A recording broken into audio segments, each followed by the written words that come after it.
தேவர்களும் அசுரர்களும் பார்க்கடலை கடைந்தனர். அப்போது வாசுகி பாம்பு வெளியிட்ட விஷம் தேவர்களை துரத்த துவங்கியது. இதனால் பிரளய காலம் ஏற்பட்டது. தேவர்கள் சிவனை மறந்து ஆசையின் பிடியில் சிக்கிய தவறிற்காக அவர்களை ஆலகால விஷம் துரத்தியது. கடைசியாக தங்களின் தவறை உணர்ந்த தேவர்கள் சிவனை தஞ்சமடைந்தனர்.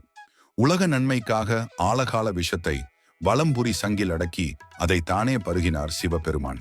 அதற்கு நன்றி செலுத்தும் விதமாக தேவர்கள் சிவனை வழிபட்ட நேரமே பிரதோஷ தினமாக ஒவ்வொரு மாதமும் வரும் திரியாதசி திதியில் மாலை 4 முதல் 6 மணி வரையிலான காலத்தை பிரதோஷ காலமாக வழிபடுகிறோம்.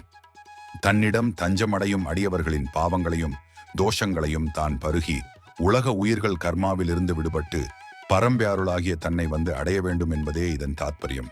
சிவபெருமான் விஷத்தை உண்டது சனிக்கிழமையில். பிரதோஷ வழிபாடு தோன்றிய நாளும் சனிக்கிழமை ஆகும். சனிக்கிழமையில் வரும் பிரதோஷம் சனி மகா பிரதோஷமாக சிறப்பாக கொண்டாடப்படுகிறது.